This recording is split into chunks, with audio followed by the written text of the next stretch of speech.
Hey, aloha, aloha, aloha. Welcome, everybody. If you will go ahead and start to type in where you are, who you are, where you're joining from, and type in your quantum questions, what you would like help with. I will be back in 1 minute.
Hey, everybody. Thank you for that moment. I have a client here at my house that I was doing a private session. We decided to end that session by having her jump on these quantum questions. So I wanted her on the session. We got 40 people on right now live, and almost 50 between Facebook and YouTube. So welcome, everybody. Let us get to it. So hi, Leanne, Debbie, Deborah, Joan. My notification is going off thinking that I didn't start live yet. There we go. So let's get to it. Let's find out. Looks like we got Brazil, the UK, Sarasota, more Sarasota. Hey, Andrea. Arizona, Malta. I see Belgium is represented here, and there is Christy in, wow, more Arizona. There's Christy in Alabama. So yay, we have our international crew. And I want to find out what you guys would like help with today. So the first one I see is, why is it that I released the idea of playing small? Why did I stop faulting myself for playing small? Why did I stop thinking that I was playing small? Why did I stop faulting myself? And why do I admit the possibility that maybe I was just trying to be safe? And if I stop playing small, if I aim my energy at stopping playing small, then I'm trying to stop doing something that I was doing to feel safe. Why did I realize that the intention of stopping doing something that I was doing to stay safe puts me in opposition to myself? So why did I stop trying to stop anything? And instead, I simply chose to tune in and tap in and breathe, tap into my infinite center, and allow myself to play the way I want to play without making it big or small or right or wrong. Now I would like to introduce something new to these lives, everybody. I would like to add, why don't we begin to do this? When I bring your comment up and I work on it and I do a couple quantum questions with you, I would like to ask and invite that you comment afterwards and say what you feel about that topic, how you feel, what changed, what's different. And if what you feel is, ooh, I'd like to rephrase that and get help with that, bring it on. Why is it that I realize that I need no help with acceptance? Why did I calm down so much and breathe deeply and choose presence? And when I did, why did I remember that it's all me and there was nothing left to accept?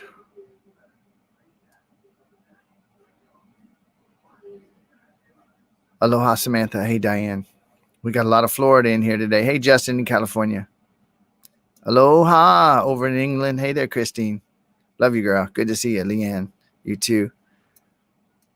Why is it that I finally calmed down and I breathed so deeply into presence that I realized that I have always manifested my deepest desires perfectly? Why did I wake up and realize that when I look out at the universe, all that I see is my manifestation, which I have perfectly brought into being? And in that moment, why did I realize that what I actually want to do is reconsider what my deepest desires are so that I could focus my awareness, my presence, and my being only into those things that I truly most want? Why is it that I stopped thinking that I was fearful of anything? Why is it that I admitted I feel fear? And why is it that when I went from I'm fearful of what I've created, I'm trying to figure this out, I'm going to solve it, I'm thinking about it, why is it that I went from I'm fearful of what I, which is a thought, and I dropped everything after fearful, all of it, and I said I feel fear? Why is it that in that moment the emotional release and dissolving of the fear began? That could never happen while I was convincing myself that I was fearful of anything. Why did I finally wake up and realize that fearful of means that I just escaped from my fear into my thoughts of what I am afraid of? Why is it that I woke up and realized that when I said, I'm so angry that she, everything that followed that was me thinking about what she did and that she shouldn't have. And the whole time I'm avoiding feeling my anger. Why is it that I finally realized that when I quit saying, I'm so sad that da, da, da, and I just stopped and felt the sad, that was when everything actually began to change. Aloha, Philemon in Trinidad. So good to see you. Hey, Randy. I love you, buddy. Natalie in Pennsylvania. How do I release my core paradigm? Not knowing what that would be. Well, I'm going to offer that you know exactly what your core paradigm is, even though you might not be letting yourself know that you know. So I don't recommend that anyone release their core paradigm, because you would be trying. Let's do this. Why is it that I woke up and finally heard what Einstein said? Why is it that I admit with so much love that I've been thinking and trying to solve my problems at the same level of thinking I was at when I created them? Why did I realize that, I took Einstein's quote, the significant problems we face cannot be solved with the same level of thinking we were at when we created them. Why did I finally stop just sharing that as a meme? Oh, I love that meme. Let me share it. I love that meme. Let me share it. Oh, it's a great meme. Let me share it. Why did I stop that and actually look at what the fuck it said? The significant problems we face cannot be solved with the same thinking that we used to create it. And when I realized that, why did I then look at this? How do I release my core paradigm? Is using the thinking that I was at when I created it. Why did I stop trying to release my core paradigm? Why did I focus all my energy on the core paradigm that I prefer and that I actually know is true? Infinite, unlimited energy in a state of infinite possibilities, in a state of perpetual grace, with the entire universe arising and disappearing, coming into being and out of being a septillion times per second.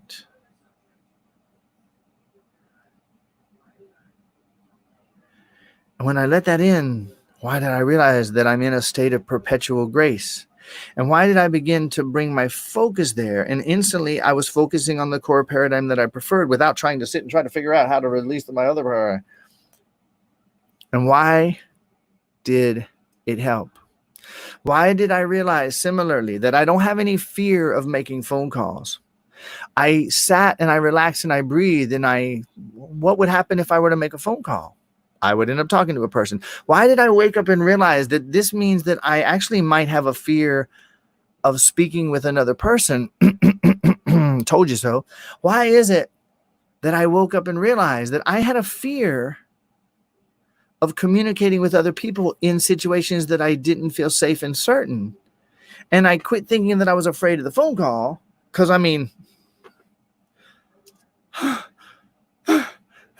I can't be afraid of making a fucking phone call. I can't. But I might be afraid of communicating with a person in a situation that I don't know the outcome and some of that. But ultimately, why did I go beyond that and realize I don't know what I'm afraid of? I only know that I feel fear. And if I try to fix my fear of phone calls, or if I try to fix my fear of speaking, I might be working on something that doesn't have anything to do with the actual issue. And why is it that I stopped trying to release my resistance to money? Why did I stop and breathe? Now, every word that happens on these live streams is universal. Every issue that we address is universal. I may land on one of these phrases and you might say, oh, well, that's not for me. So let me just distract myself till he gets to my thing. Listen to me. Resistance to money. You ready? You ready? Why did I wake up and admit that the money system is artificial? It's not my nature. It's something that was artificially created as a means of control through a debt-based economic system that was foisted onto the people. Why did I admit and accept that resistance to that would be understandable?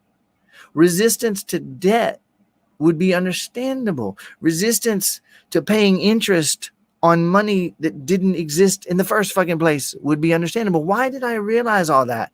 And then why did I realize that I could focus on what I prefer, choose presence, and then play in the money game without surrendering to it or being a slave to it?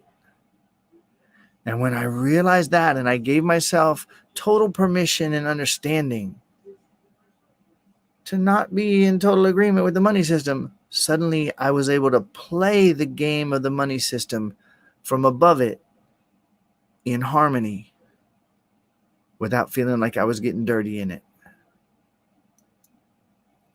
Remember what I'm inviting today. When you bring up your issue and you bring up what you want help with, if I do quantum questions on it, or if you hear me do quantum questions with something someone else brought up, and if it helps you, please comment and say what the session did for you. In your comments, say what changed. Say what you feel that's different as a result. Why did I stop thinking that I was afraid of speaking truth? So let's do this, Elizabeth and everybody.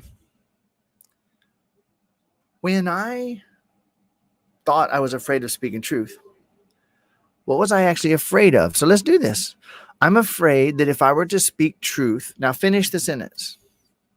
And if you're watching the replay, I recommend that you stop the video right now and write this out after you finish the sentence. Are you ready? I'm afraid that if I were to speak my truth, now finish the sentence. I'm afraid I would be unloved. I'm going to give you some examples. I'm afraid I would be unloved, unheard. They would make fun of me. They would call me a conspiracy theorist. But when you follow it down to its roots, you're afraid that you will be cast out, you'll be left alone, and you won't be loved. And that happened when you were sitting on the floor. You were 5 years old. You walked up to your dad, who was reading the newspaper, and you said, "Excuse me, Daddy, can I ask you something?" He said, "Shut the fuck up. Can't you see that I'm completely busy on something infinitely more important than you, this newspaper?" And you said, "I'm never speaking the truth again." Now, you might have had an infinite number of kaleidoscopic variations of that theme, but that's what it boiled down to. So what if I'm not afraid of speaking the truth? What if I'm afraid of speaking? What if I'm ultimately afraid of being rejected? Well, then if I were to realize that I'm ultimately afraid of being rejected or hurt or unloved, then if I just admit the fact that I can't be rejected, why is it true that no one could ever be rejected? Why is it true that no one could ever reject me? Why is it that I finally breathed and relaxed and realized it is utterly a nonsensical idea that makes no sense? It has no basis in reality. The idea of being rejected. I'm not a fucking potato on the assembly line. Oh, this one has too many eyes. You can't be rejected. Someone could have a reaction to you that because they don't like to look at what you said.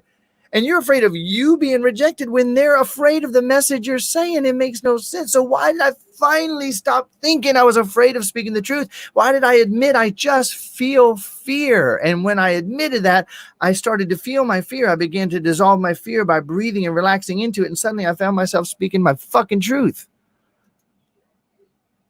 Similar. Why did I stop reacting to other people's behavior? Why did I realize that I was trying to prevent them from reacting to mine? Why did I finally relax and realize their behavior doesn't matter that much? Why did I calm down, begin to come from my own natural responses more than from my reactions? And Kurt, this is very similar to Christie's a little while ago. Why did I stop trying to have a bigger vision for my life? Why did I stop sitting in my chair and beating myself to death for not having a bigger vision? What is big? Is this big? Well, I don't know. Suddenly it's very, very big. Suddenly it's very, very tiny. Actually, it's fucking neither. There's no such thing as big or small. There's only bigger or smaller. But when it comes to visions, I don't know. Can a vision honestly be bigger? In the moment, a few moments ago. Now, I'm not doing much talking. I'm only doing quantum questions on here. I'm going to do a moment of talking here and there. The other day, I walked in to our bedroom and our little dog, shelter dog, had been severely abused. This dog went through hell most of us can't imagine. If you could imagine being in a cage for the first 5 or 6 years of your life with people bigger than you that were beating the shit out of you and you were underfed. If you could imagine going through that, and I don't recommend you think about it long, but that's what this dog went through. And I went in the room and she was laying there in the sun, in the bedroom where the sunlight was shining in. And I got on the floor. I have a very busy day today. I walked in, I got on the floor, and I took a couple minutes laying on my belly, petting this dog. You tell me what bigger vision could I have possibly had in that moment than to love what's in front of me? So why did I release beating myself up with the idea of having a need for anything bigger or smaller? Why did I relax into the perfection of the present moment and it was no longer a spiritual idea for me? Why did I stop thinking that I was sad about anything? Why did I stop thinking I was sad of anything? Why did I stop attaching my thoughts and my ideas again and again and again to my sadness as a means of avoiding feeling the sadness that was coming up to be felt and released back into infinite possibilities so that I could live free? Why did I begin to say, I am so grateful that I closed my office and moved home so that I could have this feeling of sadness about the illusion of loss? And I could feel this sadness that I've obviously been avoiding my whole life. And now let me shut the fuck up in my love and feel this sadness. And why did I relax and breathe and feel the sadness? And as I breathed and honored the sadness, the little girl in me who actually felt sad about losing her fucking teddy bear when she was 5, but she never got the sadness completely out. So I'm losing my office and feeling like I'm losing my office. So I felt like I was sad. Why did I finally let that sadness finally this time come up and out and be turned back in to infinite possibilities? Now, there was Andrea's quantum question response. There's Leanne's. And here we go. I'm 19 minutes in to my 15-minute live stream. Just so we're clear, I will be wrapping up. It looks like I'm not going to get to all of these today. And that's great because we got tomorrow, baby. I'm afraid for my kids. Why did I stop deluding myself? And why did I finally admit I can't be afraid for anyone? Why did I admit it? I thought I was afraid about things for my kids. I thought I was afraid about things that might happen to my kids. I thought I was feeling afraid about that. The fact of the matter is I was feeling fear and I was thinking about my kids. Why did I begin after I heard Brian say it 972,313 and a half times? I began to get, if I feel fear, I want to feel the fear and breathe myself to presence, dissolving the fear, rather than escaping into thoughts I'm afraid of, I'm afraid about, I'm afraid for. And when I chose presence, why was I suddenly inspired with what I could do for my kids? Let those tears flow. It's not about your office, honey.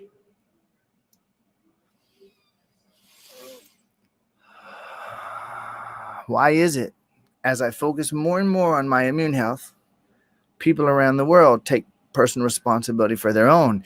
And why is it that that's none of my fucking business? How can these both be perfectly true? As I quit thinking about, I sure wish more people would take personal responsibility, when I release that shit, as you are, Esther, when I released any wishing that people would do different, and I took responsibility for my own, why is it that when I begin to take more responsibility, personal responsibility for my immune health, the immune health of me improved? And when I realized that the real me is the universe, well, duh. Aloha, Anya from Norway. First time seeing you. I don't know if I pronounced that right, but I love you either way. Quantum questions 24/7, baby. Why is it that I am letting go in grace?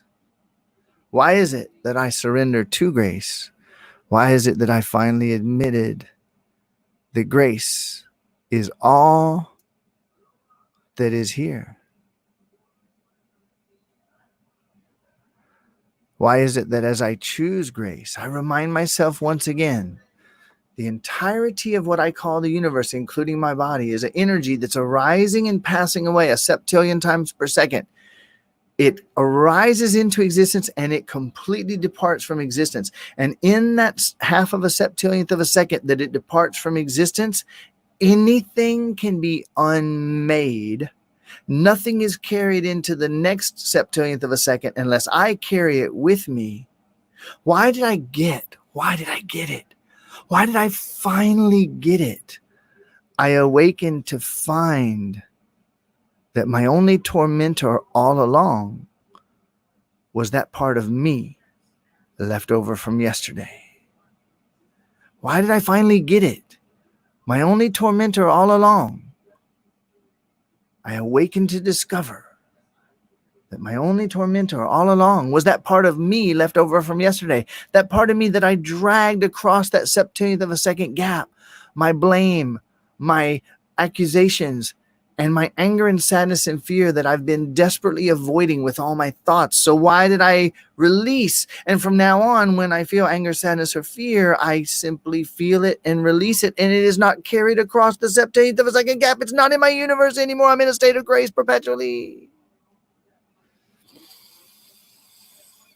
And as I feel the emotions arising, and I feel my fear and my sadness, not to get rid of them, not to release them, not to fault them, not to get rid of them in any way, shape, or form. When I feel my fear and sadness with love, in other words, I meet the fear and sadness that arises, I meet it with my presence and my love, and it dissolves back into infinite possibilities.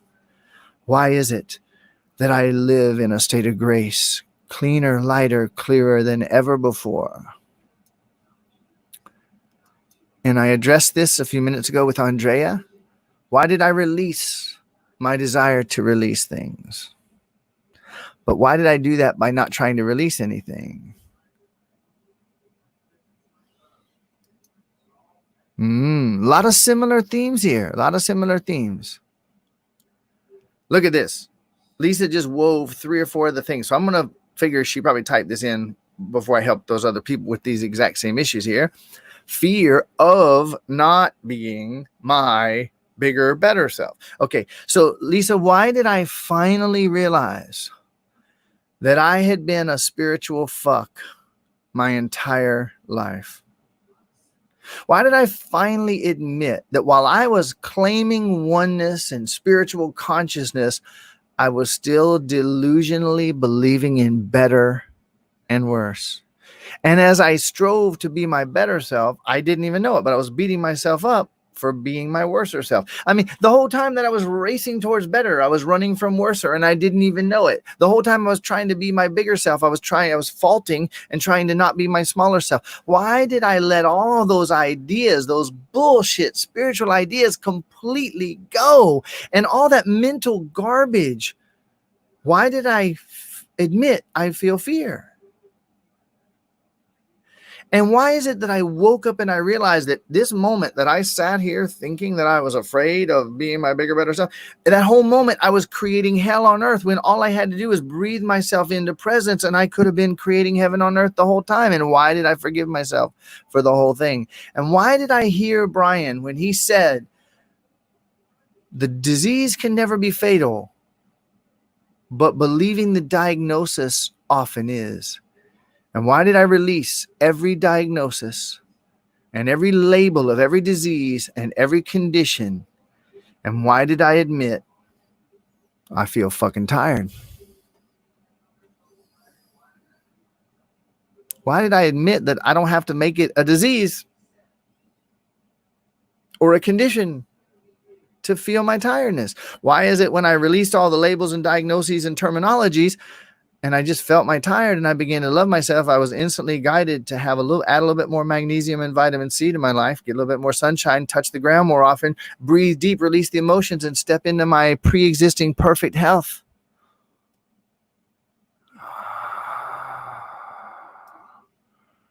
Aloha, Agnes.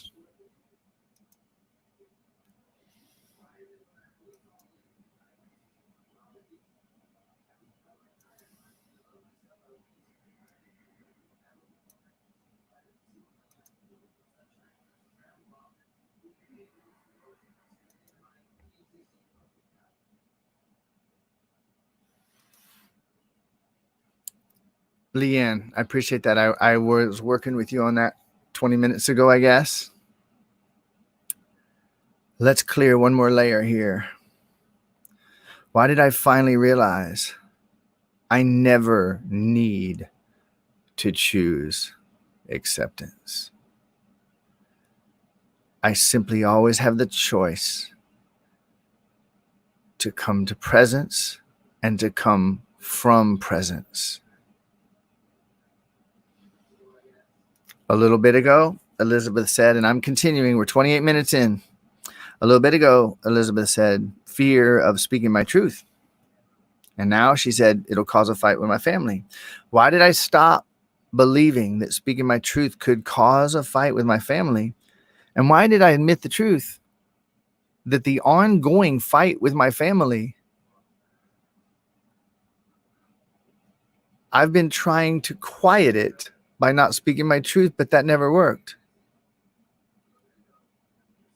Why did I stop pretending that I can't keep my house clean? And when I relaxed and I calmed down and I breathed and I asked myself, how would I feel with this house more clean and organized? I suddenly was inspired.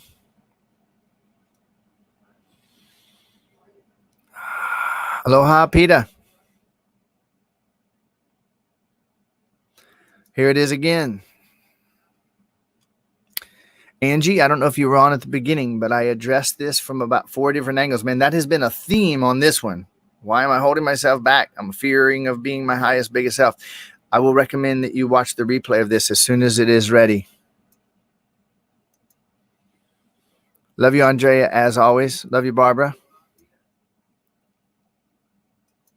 All right, I'm going to do one more. I'm coming up on 30 minutes, everybody. I'm not ignoring the rest of these comments. I'm just going to address them tomorrow. I'm doing this every day at the same time. I cannot recommend highly enough that you join me if you feel like it and that you bring your friends. Brian, could you address the stages of grief being felt during the lockdown and takeover? I could, but I would be adding to making them real, and I'm going to do something instead. Yesterday, I was reading an article about the stages of grief, coincidentally. And I don't believe in diagnosis of anything. Well, Brian, you're saying there's no grief? No, that's not what I'm saying. I'm saying that if we sit and we study the stages of grief so that we can understand them and get a then we just make it more real, and then we delay ourselves. Listen, I've sat down with people, and a specific woman comes to mind who, Pallavi, came to me. She had been grieving the death of her husband for 20 years. Very young that it happened. She had been grieving it for 20 years and she could never get out of it, partially because she understood grief, courtesy of the psychological establishment. I'm not criticizing psychologists at all. And I sat with her for an hour and she completely got through every speck of the grief and has never felt sad about it again. So I don't buy it. Here's what I'll say. If I would allow myself to feel my feelings right now, all the things that you're cleaning your house to not feel, all the things that you're Facebooking endlessly to not feel, all the things that everyone brought today, this, I fear this, I fear this, I fear this, I fear this, I fear this. No, you don't. You feel fear. Sadness. I'm sad about, I'm sad about, I'm sad about, I'm sad, I lost my business. I'm sad. No, just sad. I feel sad. If you would stop and if you would feel your sadness, and if you would breathe deeply and feel the sensations in your body that arise with the sadness, instead of escaping to your mind to say what you're sad about, think what you're sad about, figure what you're sad about, how can I solve that? Move into the sadness and breathe and feel the sad. And when you feel those sensations and you give 100% attention to the sensations in your body while you feel the sad is dissolving in the light of your loving presence. And nothing else will ever do it. Why did I finally hear that enough times to get it? Why did I get it? And when I did, why did I begin to meet my sadness with love and kindness and gentleness and understanding and care and loving attention and presence? And when I did, why did everything change? Why is it that I realized that I thought that I was sad about the lockdown and the takeover, and that was preventing me from feeling the sadness of the times when I was little, when I felt taken over and locked down?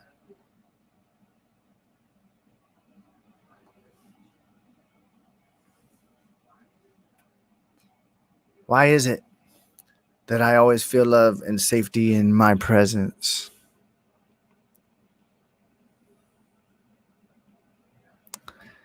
In my own presence.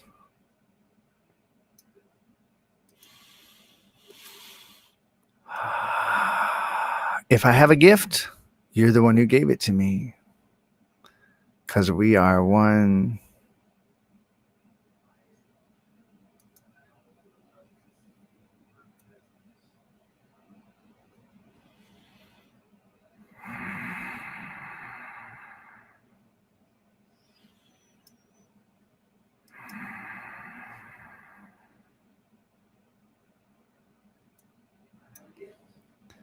I have one last statement for the moment.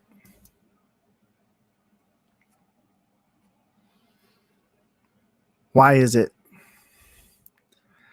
that I stopped trying to make my sadness the sadness of anything, including the trees?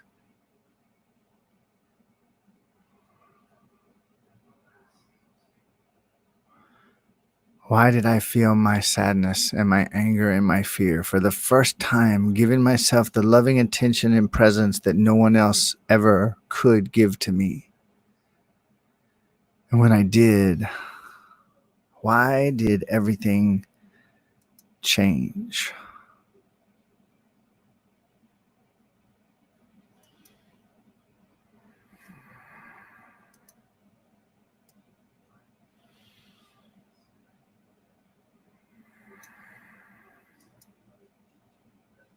I love you. We are one. It's not a mental idea. You can keep it as a mental idea and suffer for as long as you want. Or you can breathe it back to your center, resting in your center and realizing you knew it and had it all along. I'll see you tomorrow. Please share if you're getting value out of this.